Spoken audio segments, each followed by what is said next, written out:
It seems like the numbers have stabilized a little bit, so we'll go ahead and get started. Good morning again, and thank you for joining us to learn about our Student Basic Needs Spark Grant funding cycle. My name is Ryan Erickson-Kulas. I'm the Director of Operations and Programs here at the Michelson 20mm Foundation. I've been with the foundation for just about 5 years now, and I work across all of our initiatives, including helping to support the Student Basic Needs Initiative. Just really great to be here in this virtual space with y'all, and I'll hand it over to my colleague Queena so that she can introduce herself. Good morning, everybody. My name is Queena Hong, pronouns she, hers. I serve as the Senior Program Manager for Student Basic Needs at Michelson 20mm. I have been with the organization now for about 9 months, and very excited to kick us off with our Spark Grants round. So thank you again for being here. So just a brief overview of kind of our agenda for today. I'll first provide a bit of an overview of our organization as a whole. We'll then talk about the specifics of our Spark Grant program. We'll discuss what our application process looks like. We'll highlight some previous awardees of our Spark Grants, both within the Student Basic Needs space and outside the Student Basic Needs space. And at the end, we'll provide an opportunity for Q&A. If you have questions throughout this webinar, please feel free to drop them in the Q&A section. We will reserve the time at the end of this to answer that. So a bit of an overview of Michelson 20mm. We got our start over a decade ago, and we were founded and funded by Dr. Gary K. Michelson. Dr. Michelson is a retired orthopedic surgeon who made his fortune in inventing medical devices and then patenting those devices. He has over 950 patents issued to his name. He has since retired from medicine and devotes himself to philanthropy. We are part of an umbrella organization known as Michelson Philanthropies. In addition to our organization, which focuses on higher education, access, and affordability, Dr. Michelson also supports foundations that focus on animal welfare, medical research, policy, just to name a few. We really got our start as a foundation focused on the issue of education when it came to textbook affordability. Since then, we have grown to a variety of other issue areas, and I want to just briefly touch on some of those today so that you all can have kind of a holistic understanding of our work, and perhaps there are other areas of our work that align with the work that you all do. So we seek to accelerate progress towards a more just world. We really focus on working with entrepreneurs, change makers, policymakers, practitioners on the ground to ensure that we are catalyzing innovation and really having quality outcomes for students, both within California and then more broadly across the United States. So the first program that I'll talk about and just briefly mention is the Michelson Institute for Intellectual Property. As I mentioned, Dr. Michelson made his fortune in inventing medical devices and then patenting those devices. And so he's very passionate about bringing IP education to the masses. We have a variety of resources that we work to incorporate within higher education curriculums to empower students, inventors, entrepreneurs to be able to capitalize on their IP, similar to how Dr. Michelson was able to. We also have an impact investing side of our organization known as Michelson Impact Ventures. This entity seeks to support for-profit companies that are generally aligned with our mission, primarily involved in the ed tech ecosystem, where we take equity stakes and help them to grow, again, successful impact and outcomes for students in higher education. And then I'll just quickly touch on these last three initiatives, and I'll throw it to Queena to really dig into the heart of what we're here for today, which is student basic needs. But in addition to that, we have our digital equity initiative. This was actually launched during the pandemic. We, as a lot of other organizations, came to realize that when the entire state of California went remote, when students were going remote, learning environments, broadband access was not equal. And so during that period of time, we really started to delve into what the digital divide looked like, what aspects of it we can solve, and what strategies we can put in place to best support communities that may not have access to broadband, digital literacy devices. And so our digital equity initiative seeks to bridge that divide. Our smart justice work focuses on the intersection of the higher education system and the criminal justice system. So it seeks to support individuals who are currently incarcerated or formerly incarcerated who are looking to pursue higher education pathways. Additionally, we also have a workforce development focus of that, where we assist organizations that are supporting individuals who have experienced interaction with the criminal justice system to guide them towards career pathways. And the last one that I'll briefly mention is our Open Educational Resources Initiative. This looks to remove the cost of instructional materials as a barrier for students to be successful within higher education. And we do that through investing and supporting openly licensed instructional materials. And then I'll let Quina tell you a little bit more about what you're all here to hear about, which is our student basic needs work. Awesome. Thank you, Ryan. And again, for those who's just joined us, please feel free to use our chat function or our Q&A function, right? I just want to make sure that the chat function is enabled for folks to use throughout the webinar. So a little bit about our Student Basic Needs Initiative here at 20MM. Our goal is to really tackle the real cost of college, especially non-tuition costs that place students in positions of housing, food, insecurity, homelessness, and just overall financial instability. So we hope to make partnerships and collaborations and fund innovative ways in which people are looking to make progress in the areas of basic needs for students here in California. Next slide. So a little bit about our Spark Grant program. So the vision here is to fund highly impactful initiatives that would not be possible if they needed to wait a traditional grant decision timeline, hence Spark.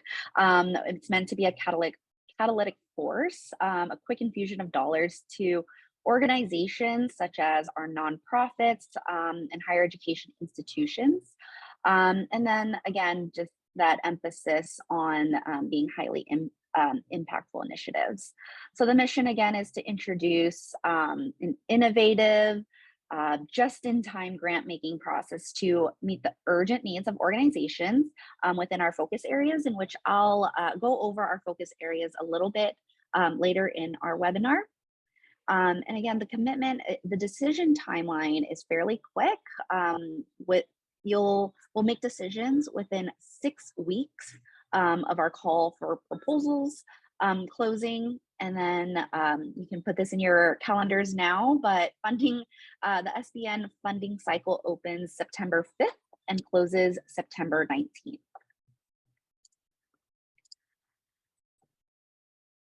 So a little bit more, so our Spark Grant program is specifically available for those in the United States, nonprofits. For this round and for our Spark grants, we have a focus on our California students. And so we're looking for organizations making impact and doing work specifically with California institutions and organizations. So organizations whose work does not impact the students in California will not be eligible for this opportunity. We seek to fund efforts that are scalable, not particular to any one campus or institution. Absolutely, we know that institutions are doing amazing work around basic needs. However, we're just looking for that scalable solution. We will not be funding initiatives that result in direct assistance to students, such as emergency student aid, laptops or hotspots, or like food or housing vouchers at this time. We know that there's definitely need, especially in basic needs, but we're hoping to leverage our funding to again make systemic and broader change. And then lastly, we welcome proposals where Michelson Spark Grant funds are part of a larger overall project with multiple funding streams. And so if you're part of another grant or needing additional funding, we're happy to be supplemental to that as well. So I'm going to go over a little bit about our evaluation for our Spark grants. So just quick overview, we'll go over the baseline criteria, what's needed. I'll go again over our focus areas that have been determined by our Spark community advisors. We'll talk a little bit about the potential impact of the grant, measurability, and then long-term organization sustainability, and then again, the scalability of a project. So just baseline criteria. The grant is up to $25,000. The grant would cover specific self-contained milestone focus. Again, accepted types of milestones, so inflection points, things that may open up to new partnerships and new collaborations with others, new proof of concepts. Examples of that, examples of milestones that don't fall within our criteria and are restricted are things like general operating expenses, such as paying things like rent, utilities, etc., and then ongoing inventory or general working capital. So I'm excited to share a little bit more about our focus areas this year for student basic needs. And ideally, we'd hope that you can meet at least one of these three that I will be sharing with you. So the first focus area that we've come up with this year for student basic needs is leveraging technology solutions to maximize and measure the effectiveness and efficiency of basic needs supports to capture student academic success. So things like collecting data and providing data to tell the story of who is accessing basic needs services, and especially why it's needed in our institutions or in our organizations or at our state level. So again, just systems to help assess that. The next is streamlining deployment and information about basic needs supports. Definitely looking at the local resources that are in the area. How do you use technology to leverage that and share information about on and off campus resources for students? And then also that piece around providing resources for students that are taking classes online or also in person. And then lastly, providing supports for students during off hours or just your non-traditional hours of operation. How are you supporting students through technology during those times when your doors are closed or it's the weekend or during long extended breaks? Next slide. The second focus area is incorporating basic needs within the campus culture and climate. We know that many of our institutions now in California have been mandated to have a basic needs coordinator or an individual on campus to serve our students. And so how is this in your mission and purpose and strategic plans of your institution? So in your campus culture and your climate. So this can include efforts that strengthens the continuum of care for students. So as we're looking at things like support for students transitioning from a 2-year institution to a 4-year institution. How do we make sure that students have the information that they need, whether it's a bridge program or supports through that transition? Also identifying students who have stopped out or dropped out due to the pandemic, or due to basic needs issues, and then how are we assisting them to re-enroll? How are we bringing them back in? We've definitely seen the impacts of the pandemic on enrollment numbers, and so we'd love to see how, again, we're working together to welcome students back on our campuses. And then lastly, how are we using student voices and perspectives to inform your student basic needs efforts, policies, and programming? And then lastly, so innovative approaches and promising practices that promote positive academic outcomes for students receiving direct financial assistance aimed at mitigating SBN concerns. So this can include evaluation or research that scale impacts of public benefits assistance. So things like SNAP, WIC, CalWORKS, etc., or tax credits for eligible students, universal basic income or guaranteed income programs at institutions or organizations. And then lastly, just like ways in which you've liquidated your institutional HERF dollars or emergency aid dollars from the government. We'd love to hear about, how that has impacted students' basic needs on your campuses. Great. Thanks, Karina. I'll Yeah. take a look at kind of some of the other dimensions of evaluation that we often will look at when evaluating proposals. Just one thing to clarify about the focus areas that we just touched on. So as Karina mentioned, our hope is that applicants would apply for at least one of those 3 slides in terms of, hey, I'm submitting a project that would be impacting that focus area. We often get the question, would it be beneficial to my proposal if I hit multiple focus areas? And I would say not necessarily. I think we're really looking to ensure that you are making an impact in one of them well, as opposed to in all 3 maybe incrementally or not as impactful. We also realize that $25,000 can only go so far in some of that. But again, just wanted to kind of like slightly clarify that because I know that that's a question we continually have in our Spark Grant conversations with partners in community. Again, just as also a reminder, if you have a question throughout this presentation, please go ahead and drop it in the Q&A.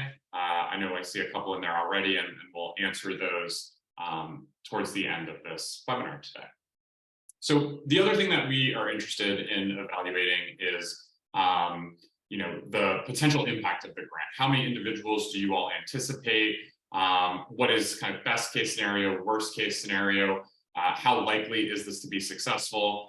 And we'll talk about this a little bit down the line as well, but it's not just sort of the immediate impact, but what is the long-term impact of this? Perhaps it's a pilot program that you are running at an individual campus that's only going to impact 30, 35, 50 students, but you could foresee this pilot program expanding in the future, and sort of the Spark Grant will help to test out said pilot program.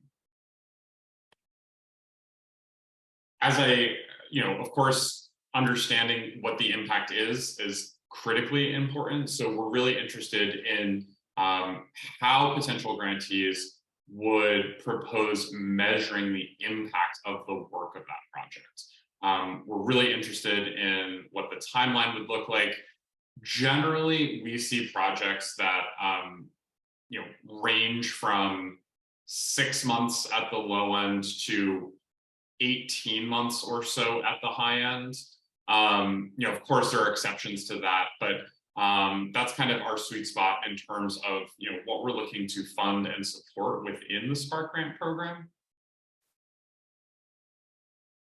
And we're really also looking at the organizations. We view this vehicle as an opportunity to forge new partnerships. And so as we're looking at proposals, we're evaluating the organization. We want to know from you all why you feel you are the best organization to be leading this effort or be kind of doing the work.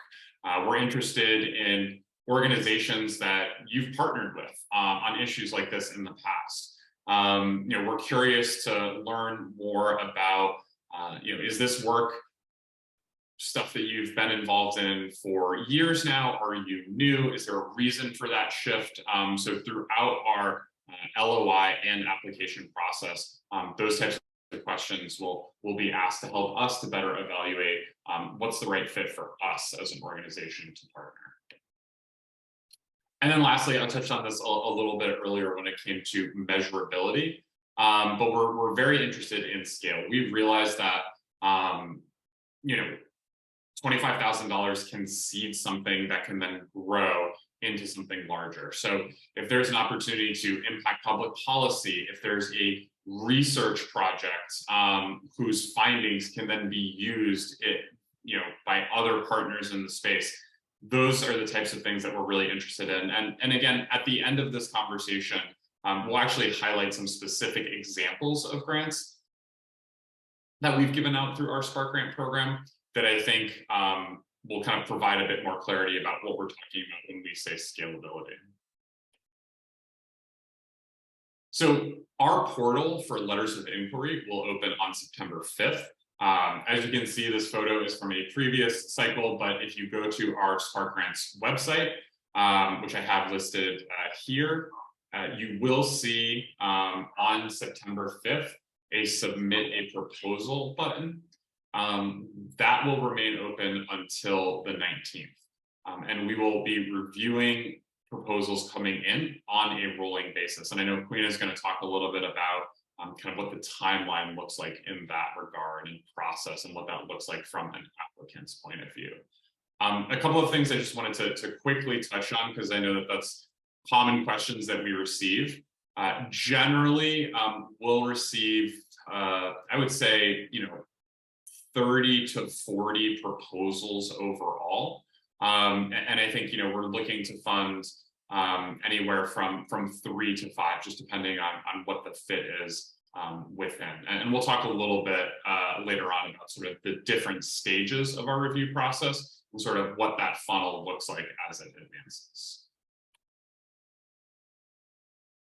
One thing I just want to make sure to highlight, so we utilize a grant management platform called Submittable. So when you do click that submit a proposal button, you will be directed to create a Submittable account, and that's where you will submit all your materials. That's where communication will occur. You'll submit the follow-up application if you're selected to advance.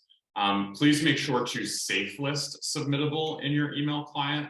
And I'll shortly drop a link in the chat that will kind of provide some instructions around that. Particularly with educational institutions, we often see that filters will often identify Submittable communications as spam. So we just want to make sure that we're setting you up to get those communications. And there will also be a reminder of this when you submit the LOI. You'll actually have to affirmatively say, like, yes, I have safe listed Submittable. If you have questions throughout this process, you can certainly reach out to Quina or myself. I will say, however, we are not necessarily the tech experts. So if there's a specific problem with the platform, I would definitely recommend reaching out to Submittable, as they're going to be the kind of best equipped to help you with that. But of course, feel free to copy us on that or let us know, give us a heads up that you're having some issues. So it's always helpful for us to learn. I'll briefly mention some of the other people in our grant committee before passing the baton back over to Quina. But in addition to her and myself, also there is an S at the end of my last name, which apparently I missed, so apologies for that typo. But our colleague Miguel Leon, who's the director of our programs and strategic initiatives, and also actually ran and launched our Student Basic Needs initiative as part of our grant committee. In addition to Phil Kim, who's our Chief Executive Officer, and Myra Lambera, who's our Chief Operating Officer. Miguel's been with the organization about the same length of time as I have, and then both Phil and Myra have been with the organization for a decade plus. So you're really coming with, 20 plus years of experience sort of on our team working with partners in community. And Quina, I'll toss it over to you to talk a little bit about our Spark Community Advisors. Awesome, thank you. So a little bit about our Spark Community Advisors. So here at 20MM, we acknowledge that we are not the experts in all of our programming areas. So we've really the expertise and the help of community partners. The wealth of knowledge of these individuals on your screen are quite abundant, as you can see. So we really have tapped into their knowledge and their wisdom to help us come up with our focus areas this year around student basic needs. And so they will also review all the finalists that pass to subsequent rounds of our Spark grant, and they'll definitely have a say in the grants that we will be funding this year. And so I just wanted to give a big shout out to everyone from our Spark community advisors for dedicating their time and expertise to this work. So the next slide. So I know we've gotten a few questions already around this, but I'll go over the evaluation process again and regarding the timeline. So after your LOI is submitted, the grant committee that you saw previously will do an initial assessment. We'll look through the LOIs, and then within 6 business days, you'll be notified if your proposal is going to move forward into that process of a full application. And so if your proposal does advance, we will be asking you to complete a full application. And then from there, you'll complete that, and those designated finalists will then be reviewed by our SCAs. We may follow up with a call to those who made it to the final stages if the grant committee has any questions or needs additional information. And then lastly, you'll be notified by our grant committee with a decision within 6 weeks of our call for proposals closing. Again, our proposals are closing September 19th. So this is just kind of a graphic again. So that is rolling applications until the 19th. You either are moved forward or not, and then you'll again be asked to complete a full application, and then SCAs will review final calls, and then final decisions are made. And then just to quickly jump in and provide some historical context, because I know I mentioned it earlier, generally, 30 to 40 LOIs are received per cycle that we run. We will probably advance 25% or so of those forward to a full application. One of the biggest things we want to ensure is that we're really prioritizing your time, your energy, your efforts. We don't want people to be submitting needlessly elaborate applications if we know early on it's not a good fit. The LOI is actually at its core just a 500-word abstract around the type of project that you are proposing. I would say, of course, there's a lot of demographic information that we're curious about to learn about the populations you serve, et cetera, but really that meat and potatoes is tell us 500 words about what this project is, what the impact is, and then we'll get into much more sort of detailed versions of that in the application itself. There are actually PDF copies of our LOI and application available right now on our Spark Grant website. So if you go to 20mm.org, navigate to the Spark Grants page, you'll actually be able to download versions of both of those in advance of our cycle opening so that you can be preparing as needed. And again, everything will be on our Submittable platform, but those PDFs are very helpful in case you are interested in getting a glance at it in the beginning. So again, LOIs do open September 5th. Thanks. So we wanted to give it an opportunity to share a little bit about our past SBN awardees, just to give you a sense of projects that we've funded and organizations, just so you can kind of see if this is within your realm of work. So our first one is Long Beach, Cal State Long Beach. They've submitted a Spark grant. I'm at home with a toddler, sorry. They submitted a Spark grant specifically around providing a toolkit for creating a family-friendly manual for their institution. But when we talk about scalability, they are one to kind of create a campus, a CSU system-wide 23 schools scalable manual or toolkit for these institutions. Additionally, after their grant was completed, that kind of was the catalyst to some of the work that we are doing now in student basic needs around supporting pregnant and parenting students. And so that launched our system-wide CSU Student Parent Network, in which now we are doing virtual learning series. We have an in-person summit coming up in a few weeks that is going to be statewide, including, practitioners, policymakers, leaders in this area. And so when we talk about, what is catalytic change or what is system-wide change, like this is something that started out as a $25,000 grant that really burst into something bigger. The next one is the Institute for College Access and Success.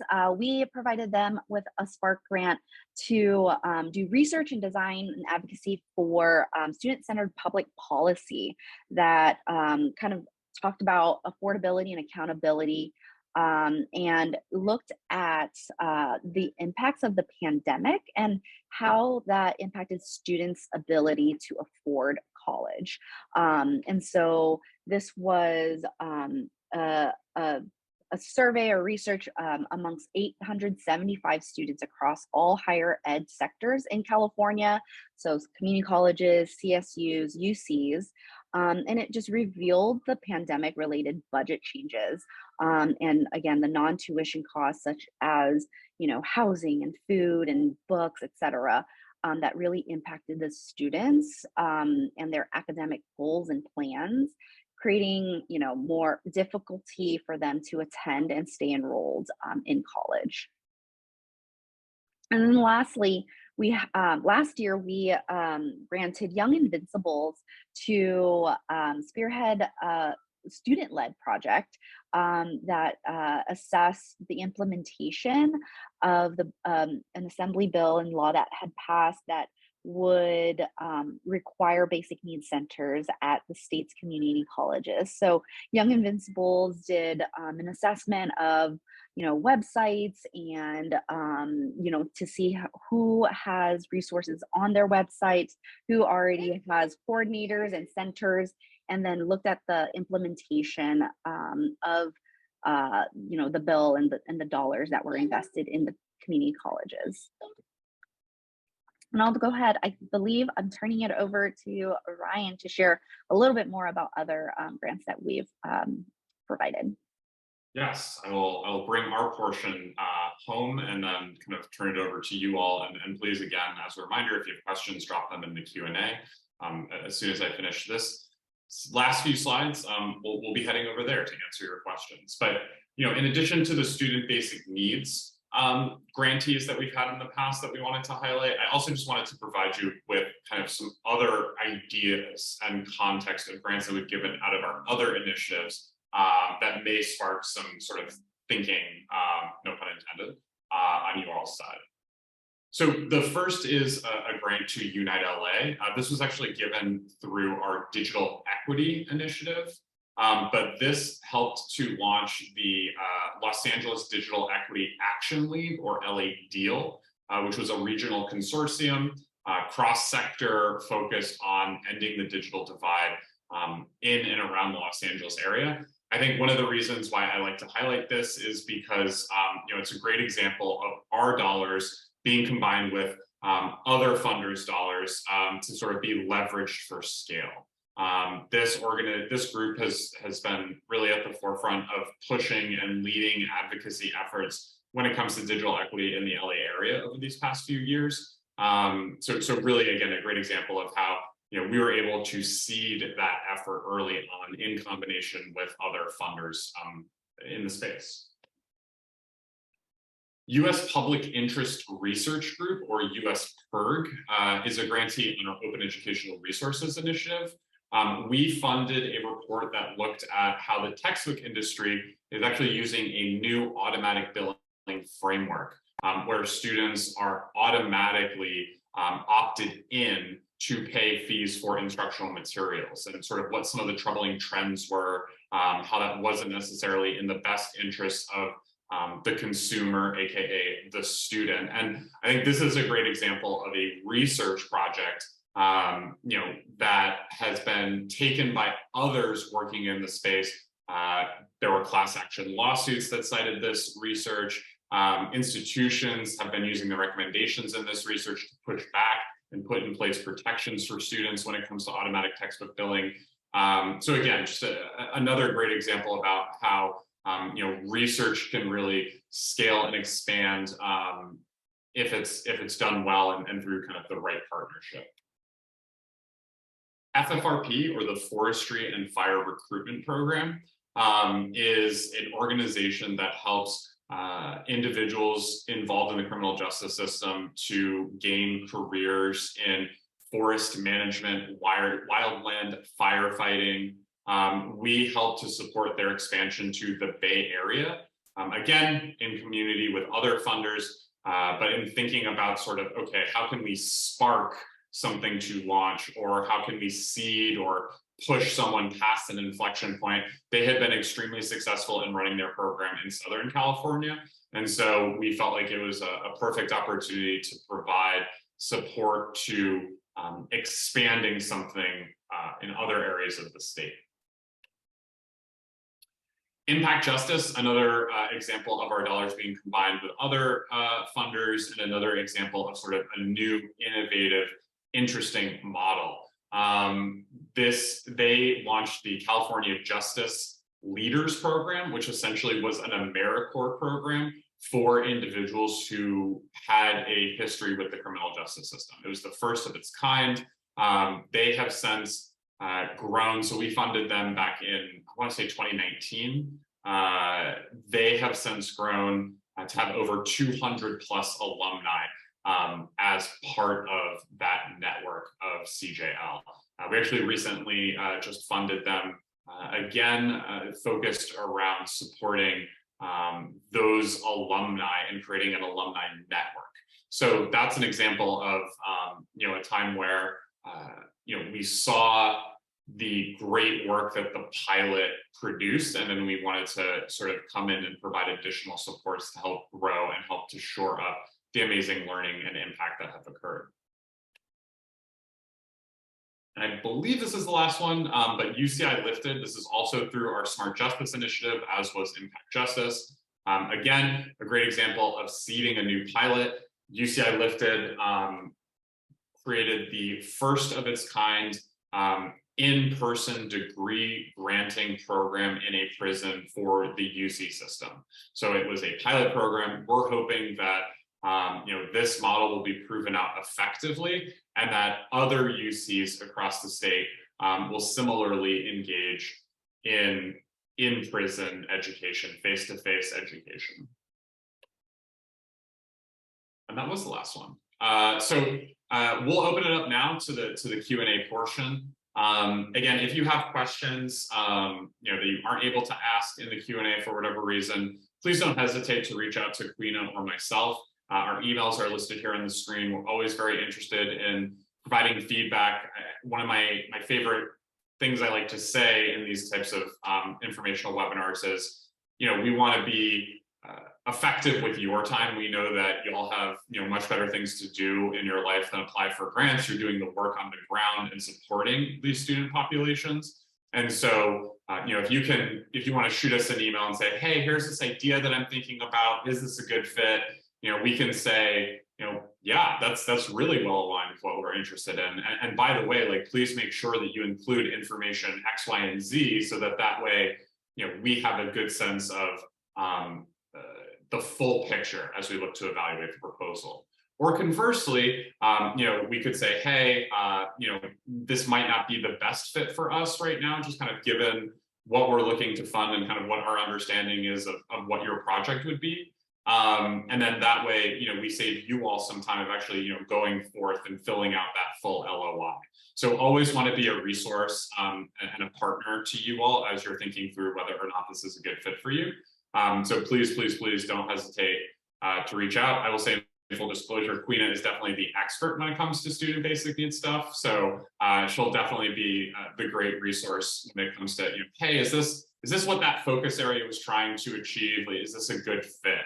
But with that, we'll pop over to the Q&A, and I'll read them out loud, and then we'll see who's best equipped to answer these.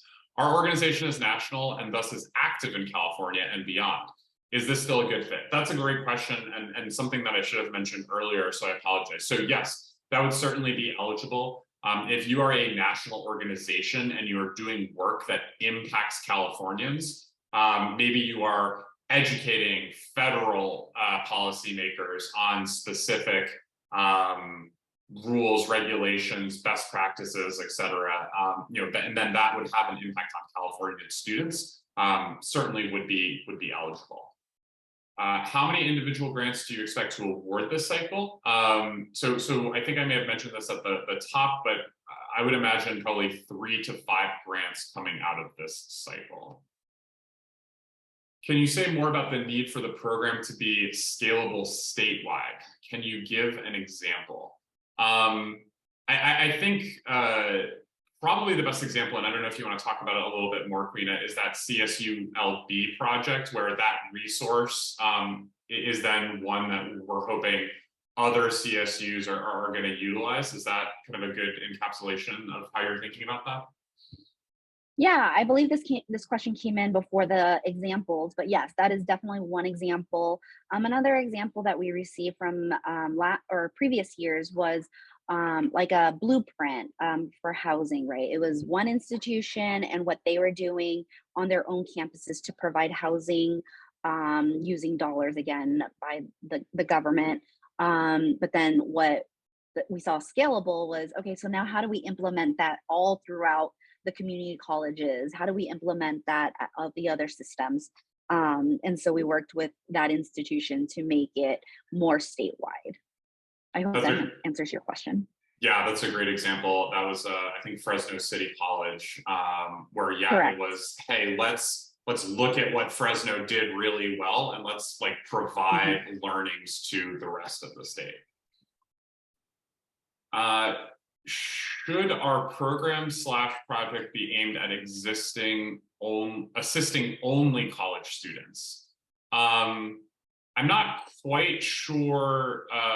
This might be a great example of maybe shoot us an email with a little bit more detail. I think we are primarily focused on sort of higher education with our student basic needs work. So I think it would be unlikely that we would fund something that didn't have that lens. But again, please shoot us an email with some of the specifics, and we can kind of provide a bit more of a nuanced response there. So if we already have one of the four referenced acceptable programs in place for students, this grant will allow us to expand capacity by hiring dedicated staff to support tracking data. I don't know, Quina, if you want to respond to that question, but I think, yeah, we're interested in documenting and learning from programs that are doing things well. Is that accurate, Quina? Yeah, I mean, I think that the idea is there in terms of the supporting tracking and data, but I think something that we had mentioned before in terms of just criteria is making sure that it's sustainable. And so by hiring staff, making sure that, our 25,000 is going to go further. So I don't know if you're talking about specifically using the $25,000 grant to hire dedicated staff, or specifically around the project management of a data collecting system. So again, send us an email to talk about your particular project, and we're happy to maybe dive into that a little bit deeper. And then the question was just one more time, open and close dates. So our portal will be open to accept the letters of inquiry on September 5th, and it will close on September 19th. As a basic needs coordinator at a community college in California, I'm wondering on the time involvement for applying and the selection process. The state funding was incredibly diminished this week for community colleges, and because we have so little time and so much work, unfortunately, $25,000 is hard to go after at this point. I feel like many of us are swimming against the tide and drowning. And yeah, I certainly can empathize with that as someone who's worked on the nonprofit side of things. And I know, Quina, you've had similar experiences as well. We endeavor to make the LOI, as simple as possible. I would say, the most amount of kind of questions, quote unquote, are focused on like demographic information, provide some information about the populations you serve, et cetera, et cetera. But again, I would say like the real meat and potatoes of the LOI is 500 words. Tell us, what you're interested in doing and how you're going to support these populations. Will this PowerPoint be available to us? Yes, we'll be sending out both this PowerPoint as well as a recording of this conversation via email to everyone who registered. When do you submit the LOI? Starting September 5th. Yes, so anytime from September 5th to September 19th, you can submit your LOI. But again, PDF versions are available on the Spark Grant website of 20mm.org. So you can go and download those if you want to begin preparing. What types of costs can be included in this grant? Is staff time allowable? Yes, staff time is absolutely allowable. So if you're allocating staff time to a specific project and that is the main cost of the grant, that is certainly allowable. I think I saw a question in the chat, not in the Q&A, about indirect costs. We do ask that indirect costs are capped at 10% for a grant. So those are those like administrative costs, et cetera, et cetera. Are the grants for this round specifically for institutions of higher educations? We are a nonprofit supporting students. Definitely eligible if you're a nonprofit, and we've had nonprofits in the past, and I know we've highlighted some of those who we've funded. Also, educational institutions generally will direct those dollars through the school's foundation, but certainly nonprofits would be eligible. Can this be used to fund staff salaries? Yes, can be used to fund staff salaries for stipends for students. Definitely, we've seen instances where like student researchers are hired onto a project, and I know Quina highlighted one of those in the examples that we mentioned. So certainly eligible for how those dollars can be used. Will their grants allow direct benefits for students in addressing basic needs? So I think this, I think, and please feel free to shoot us an email to clarify, but I think this question might be getting at, can we provide, emergency aid dollars to students with this grant? And I think that is something at this time we're not interested in supporting. And I think, realistically, we understand that with, $25,000, the amount of students that you're going to be able to support and giving those direct dollars, it is just going to be finite and limited. And so I think that's why we're really focusing on things that can scale sort of beyond that initial impact. Certainly realizing the need that students have right now, and the need for those emergency dollars. And I know that there are great organizations that do provide funding for that support.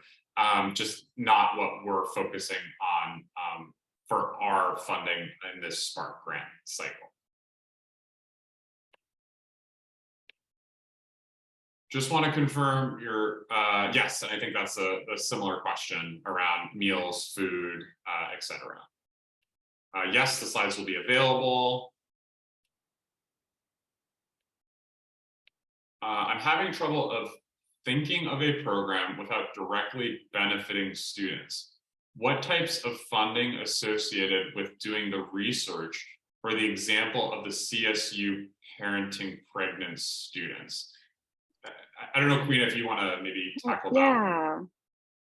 Yeah, I mean, I think that's something when we talk about like definitely impacting and positively benefiting students.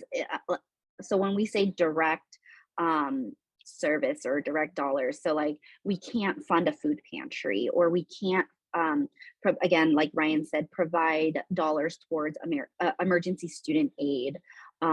So that is what we talk, what we mean by directly benefiting students. So things around funding other research. So again, putting together a toolkit, putting together a report, evaluating a program that was incorporated for the purpose of basic needs, right? And so things like, did your institution use HERF dollars innovatively to provide guaranteed income for students or emergency aid for students? And what was the scalability, or what was the impact of that for the students? We'd love to hear about those things so that we can share that information with other institutions so that they can potentially implement it as well. I hope that answers your question. And again, certainly encourage specifics of anything you're thinking, reaching out via email. Happy to hop on a call as well. Want to be here as a resource. Last question that I see in the Q&A. When will award dates likely to be? So we endeavor to make decisions within 6 weeks of our application, or excuse me, 6 weeks of the LOI portal closing. That portal closes on September 19th. So I would say we're looking at a late October / like very, very beginning of November in terms of when we would be notifying awardees. We will sort of be reviewing on a rolling basis LOIs that come in. So you'll be certainly notified within about 6 business days or so if your LOI were to advance to a full application.